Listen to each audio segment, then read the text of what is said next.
Three. Hello बच्चों, आज हम देखने वाले हैं लॉन्ग डिवीजन मेथड। ज्यादातर स्टूडेंट इसमें बहुत ज्यादा कंफ्यूज होते हैं कि सर इसको किस टाइप से नंबर लेना है, कैसे करना है। बहुत ज्यादा, चाहे आईसीएसई बोर्ड के हो या सीबीएसई बोर्ड के, जब भी अगर आपको स्क्वायर रूट निकालना हो, अगर कोई परफेक्ट स्क्वायर नंबर है तो उसका तो स्क्वायर रूट आप आसानी से निकाल लोगे, लेकिन जो परफेक्ट स्क्वायर नंबर नहीं है उसका स्क्वायर रूट निकालने में बहुत ज्यादा दिक्कत होती है, जहां पर डेसिमल्स में आंसर आता है। तो हम यहाँ पर दो टाइप के देखेंगे, एक डेसिमल वाला भी देखेंगे, एक नॉर्मल क्वेश्चन भी देखेंगे। ठीक है, तो चलते हैं इस मेथड की ओर। तो देखो यहाँ पर क्या है, हमारे पास क्वेश्चन दिया हुआ है कि लॉन्ग डिवीजन मेथड। सबसे पहले हम क्या कर रहे हैं यहाँ पर कि 1 to 1296, यहाँ पर 1296 का हम स्क्वायर रूट निकालेंगे। तो देखो स्टेप बाय स्टेप बताऊंगा, इसको ध्यान से समझना और फोकस होकर के देखना। ठीक है, सबसे पहले हम क्या करते हैं, इसके राइट साइड से, कहां से, राइट साइड से दो दो के पेयर बनाते हैं। अब इसमें देखो 4 टर्म्स है, मतलब इसमें कितनी 4 डिजिट है, 4 डिजिट है तो 2 2 का पेयर बन जाएगा। लेकिन मान लीजिए अगर यहाँ पर 3 डिजिट होती, कितनी होती है 3 डिजिट, तो बस लास्ट वाले का पेयर बनता है, इसका पेयर नहीं बनता। पहली चीज समझ में आ गया। स्टेप 1 क्या है कि पेयरिंग करेंगे। अब यहाँ पर ये देखना है कि यहाँ पर जो फर्स्ट पेयर है, अगर ये पेयर है तो ठीक है, अगर मान लो यहाँ पर एक सिंगल नंबर होता तो भी ठीक है। तो हम उसी के अकॉर्डिंग देखेंगे। देखो यहाँ पर क्या है हमारे पास कि 1 to 12 है। अब देखना है हमें यहाँ पर ऐसा परफेक्ट स्क्वायर नंबर लिखना है कि जिसका मल्टीप्लाई उसी नंबर से, यहाँ पर ऐसा परफेक्ट स्क्वायर नंबर लिखना है, यहाँ पर ऐसा परफेक्ट स्क्वायर नंबर लिखना है कि जिसका उसी नंबर से मल्टीप्लाई करने पर इससे ज्यादा ना हो। सर समझ में नहीं आ रहा है, क्या करना है? तो देखो अपन करते हैं, फिर समझ में आएगा। देखो सबसे पहला हम नंबर देखते हैं, यहाँ पर चेक करेंगे कि 12 कब कब आएगा। देखो 2 2 अगर हम करेंगे तो 4 होगा, 3 3 जाम करेंगे तो 9 होगा, और 4 4 जाम करेंगे तो 16। क्योंकि यहाँ पर हमेशा परफेक्ट स्क्वायर नंबर ही लेते हैं। क्या लेते हैं? Perfect square number. ठीक है, तो देखो यहाँ पर क्या है, ये तो है ही नहीं क्योंकि 4 बहुत छोटा हो जाएगा, और जो है 16 ये भी बहुत, देखो यहाँ पर 12 है और ये 16 है तो बड़ा है। तो हम किसको ले सकते हैं, जैसे हम डिवीजन करते हैं ना, नॉर्मल डिवीजन में क्या होता है कि भाई हम उसमें कोई भी नंबर ऐसा लेते हैं कि जो उसको कंप्लीटली डिवाइड ना भी करे तो उसके नियर अबाउट ले लेते हैं। जैसे 10 है, 10 में अगर 3 की टेबल से डिवाइड करना है तो 9 चल जाता है, बस वैसे ही यहाँ पर। तो देखो यहाँ पर क्या किया हमने, किसको ले लेंगे, 3 3 का 9। तो हम क्या करेंगे, यहाँ पर भी 3 लिखेंगे, उसके नीचे भी 3 लिखेंगे। समझ में आ रहा है? यहाँ पर क्लियर है, समझ में आ रहा है? यहाँ पर भी 3 लिखेंगे, उसके नीचे भी, और यहां पर भी 3 लिखेंगे। अब 3 जगह 3 क्यों लिखना है सर? तो देखो सबसे पहला काम क्या होता है कि यहां पर 3 हमने लिख दिया।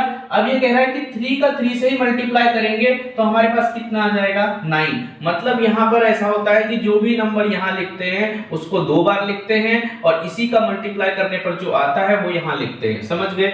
ना ही एक नंबर ज्यादा लिखना है, ना एक नंबर कम लिखना है। अब देखो, और जो नंबर यहां लिखेंगे उसी को आपको यहाँ पर, ये कोशिएंट है, जो आंसर आता है डिवीजन में आंसर आता है, तो पता ही है आपको। तो ये कोशिएंट हो गया। अब देखो हम क्या करेंगे, यहाँ पर माइनस करेंगे। तो ये मैंने पेयर वाली लाइन मिटा दे रहा हूं, तो आप कंफ्यूज हो जाओगे। अब 12 में से 9 जाएगा तो कितना बचेगा आपका, 3 बचेगा। क्लियर है, बात समझ में आ रही? ऐसा नहीं करना कि 3 4 जा 12 सर, ये बिल्कुल गलत हो जाएगा भाई, ध्यान रखना है इसको। ठीक है, अब यहाँ क्या बचा 3, और ये पूरा का पूरा पेयर हम क्या करेंगे, नीचे कॉपी कर लेंगे। इतना समझ में आ गया? अब देखो यहाँ पर जो तो हमने लिखा है 3 3, इसको अगर हम प्लस कर देंगे, क्या करेंगे, प्लस कर देंगे, और यहाँ लिखेंगे उसका 6। एक बात का विशेष ध्यान रखना है, वो क्या है कि इसके सामने एक नंबर लिखने के लिए जगह छोड़ देनी है। क्या करना है भाई, एक नंबर लिखने के लिए जगह छोड़ देनी है। समझ में आ गया? क्लियर है? चलो अब देखो, अब यहाँ पर मेन चीज यहाँ पर ध्यान देना है। यहाँ पर देखो ये क्या लिखा हुआ है, 6। अब हमें 6 की टेबल तो यहाँ 396 तो लाने में बहुत टाइम लगेगा। हम यहाँ पर क्या करेंगे, जैसा हमने यहाँ पर देखा कि 3 और 3 लिखा था तो हमें 9 आया था, वैसे यहाँ पर ऐसा कौन सा नंबर लिखेंगे कि उसी का नंबर मल्टीप्लाई करने पर हमें 396 आएगा। तो हम एक एक को चेक करेंगे। देखो 6 पहले से लिखा हुआ है, अगर मैं वहां 1 लिखता हूं तो 6 का 1 लिखूंगा तो इस 1 के साथ नहीं, इस पूरे 61 के साथ मल्टीप्लाई होगा और 61 आएगा। अगर मैं यहाँ 62 लिख रहा हूं तो ये 2 के साथ मल्टीप्लाई, यानी ये दो चीज हम जो है नहीं ले रहे। यहाँ पर जो भी नंबर लिखूंगा सेम उसके नीचे भी वही नंबर लिखूंगा जिससे पूरे नंबर को मल्टीप्लाई करेगा। समझ में आ गया?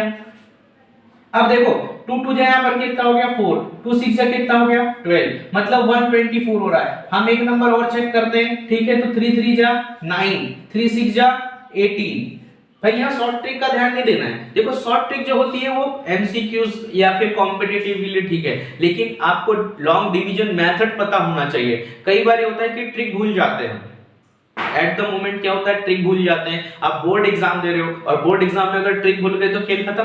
तो आपको एक मेथड पता होनी चाहिए कि जिसके थ्रू आप जो है इसको स्क्वायर रूट नहीं, जैसे आप फार्मूला मेथड करते हैं, फार्मूला मेथड में क्या होता है कई बार नेचर ऑफ रूट्स अगर आपको ध्यान नहीं है तो वहां पर यह होता है कि स्क्वायर रूट निकालना पड़ता है। अगर ना हो तो आप ध्यान देना क्लास 10th में, ठीक है, अगर 10th के स्टूडेंट है तो आपको पता ही होगा।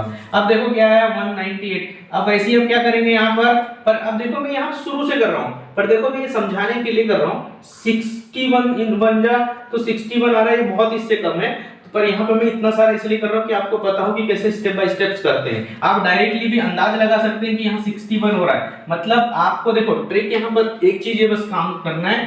ट्रिक के लिए अगर मैं बताऊं, देखो यहाँ पर अगर ट्रिक की हम बात करते हैं तो यहाँ आपको लॉजिक लगाना है कि मैं अगर यहाँ 1 भी लिखता हूँ तो 61 हो गया, तो आपको देखना है कि 60 की टेबल में कितने बार पढ़ूंगा कि 396 आ जाए, मतलब लगभग 400 के आसपास।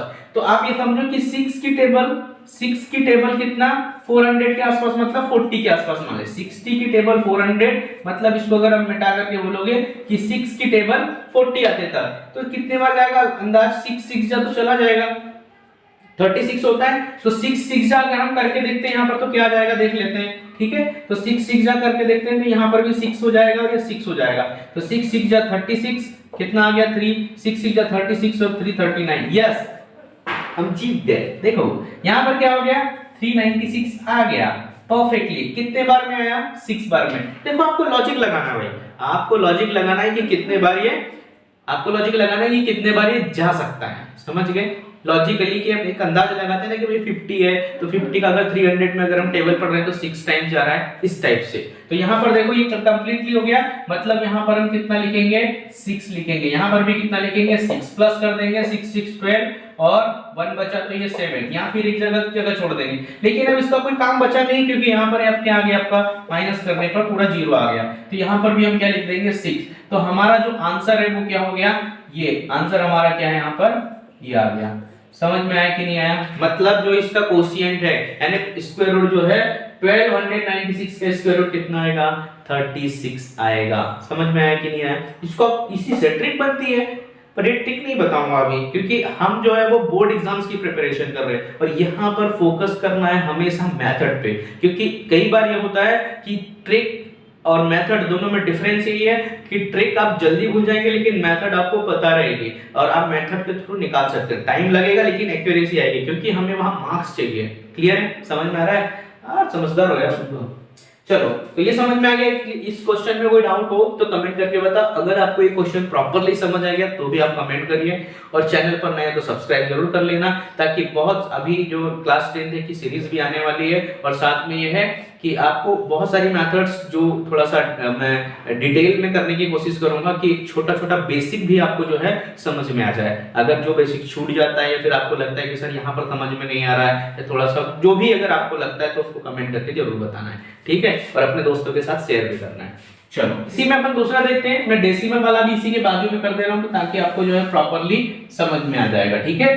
तो मैं यहाँ पर कर रहा हूँ 117.64, ठीक है। ये परफेक्ट स्क्वायर नंबर हो भी सकता है नहीं भी हो सकता है, तो इससे कोई फर्क नहीं पड़ता, हमें प्रोसेस यानी मेथड पता होना चाहिए, ठीक है। अब देखो सबसे पहले मैंने एक चीज जो बताया था, इसमें मैंने बताया था कि राइट टू लेफ्ट जो है वो पेयरिंग की जाती है, राइट टू लेफ्ट, लेकिन इसमें याद रखना कि डेसिमल के बाद लेफ्ट टू राइट चलते हैं और डेसिमल के पहले राइट टू लेफ्ट। यस, इस पर ध्यान देना है कि जब भी हम पेयरिंग करते हैं तो डेसिमल के बाद लेफ्ट टू राइट चलते हैं पेयरिंग में और डेसिमल के पहले राइट टू लेफ्ट, इतना याद रखना पक्का। चलो अब देखो क्या करेंगे हम, यहाँ पर सेम चीज वही करेंगे कि यहाँ पर ऐसा नंबर लेना है कि ये है 70, तो देखो 3 3 जा 9 होता है जो मैंने यहाँ बताया, 3 3 जा 9, 4 4 जा 16, तो देखो अराउंड ये वाला आ रहा है हमारे पास 6 का, तो हम क्या लिख देंगे यहाँ पर भी 4, यहाँ पर भी 4 प्लस कर देंगे, 4 और 4 कितना हो जाएगा आपका 8, कितना हो जाएगा यहाँ पर आपका 8 हो गया, यहाँ एक नंबर की जगह छोड़ देंगे, 4 4 जा कितना आ गया 16 और यहाँ पर भी क्या लिख देंगे 4। क्लियर, इतना समझ में आ रहा है, आ रहा है पक्का, क्लियर है, फटाक से कमेंट करो, लाइक का कर दो नीचे। चलो अब देखो क्लियर हो गया। 17 में से 16 जाएगा तो कितना बचा 1। अरे इतना तो आता है सर। चलो अब देखो क्या करेंगे, इस पूरे पेयर को नीचे ले आइए। अभी डेसिमल भूल जाओ, अभी यहाँ पर क्या करो, डेसिमल आप भूल जाओ, मतलब नॉर्मली इसको करो। कैसे भूलना है, भूलेंगे कैसे, भूलने की चीज थोड़ी सर, हम क्या सीखने आए। तो देखो भूलने का मतलब ये कि ये वाला डेसिमल, देखो ये वाला सेक्शन पूरा कंप्लीटली डिवाइड हो चुका है, तो हम क्या करेंगे, इसी का डेसिमल ऊपर लगा देंगे। क्लियर है। तो अब देखो ये डेसिमल हम भूल गए, अब हमने क्या किया, नंबर पूरा नीचे कॉपी कर लिया। अब देखो यहाँ पर मैं अगर 1 भी लिखता हूँ तो ये कितना हो जाएगा भाई, 81 हो जाएगा। क्लियर है, समझ में आ रहा है। यहाँ पर अगर मैं 1 भी लिखा तो क्या हो गया, 81 हो गया। इतना क्लियर है, समझ में आ रहा है। तो देखो ये 81 हो गया, तो हमें क्या लाना है, 164 लाना है। तो यहाँ पर हम क्रॉस चेक कर लेते हैं, ये ऊपर वाले का है, ये इसका है भाई, है। अब देखो इसमें क्या है, क्रॉस चेक कर लेते हैं। देखो ये वाला जो है वो इसके लिए था, हम जो इसके लिए प्रैक्टिस कर रहे हैं।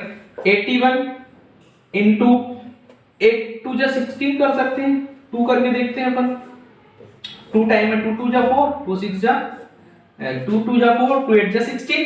अरे आ गया, बन गया फटाफट। चलो तो यहाँ पर देखो हम कितने बार जाना है, 2 टाइम जाएगा, यहाँ पर भी हम 2 लिखेंगे, प्लस कर देंगे तो 2 + 2 4 हो गया, और यहाँ पर ये आ जाएगा 8, 84 आ गया। लेकिन इसको हम थोड़ा सा यहां से लाइन बना देते हैं।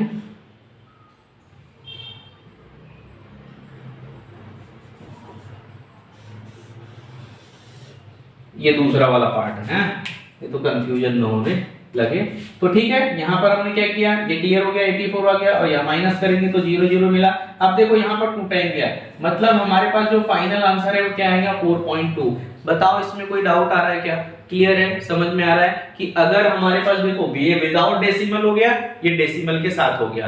एक ही वीडियो में बना दिया, छोटा सा वीडियो है, पूरा देख लेना, समझ लेना। ये मेथड आपको हमेशा काम आएगी। ज्यादातर बच्चे ये भूल ही जाते हैं कि यहाँ कौन सा नंबर ले लें, कैसे लिखें सर, ये समझ में नहीं आ रहा सर कि मतलब कब नंबर लेना है, कब छोड़ना है, डेसिमल आया तो क्या करना है, अगर सामने फ्रंट टाइम में डेसिमल है तो क्या करना है, तो ये सब चीजें। अगर देखो यहाँ पर एक कॉन्सेप्ट और समझा दे रहा हूँ कि अगर ये डेसिमल इसके सामने होता तो आप शुरू में ही डेसिमल लगा देते, बाकी नॉर्मल सॉल्व करना है, कोई दिक्कत नहीं। यहाँ पर एक बात का विशेष ध्यान रखना, पेयरिंग फिर राइट साइड होती है, लेफ्ट टू राइट। मैंने एक बात जो बात बताया कि हमेशा पेयरिंग क्या की जाती है, डेसिमल के बाद लेफ्ट टू राइट और डेसिमल के पहले राइट टू लेफ्ट। क्लियर है। तो चलो फटाफट सब्सक्राइब करो नेक्स्ट वीडियो में, तब तक के लिए थैंक यू।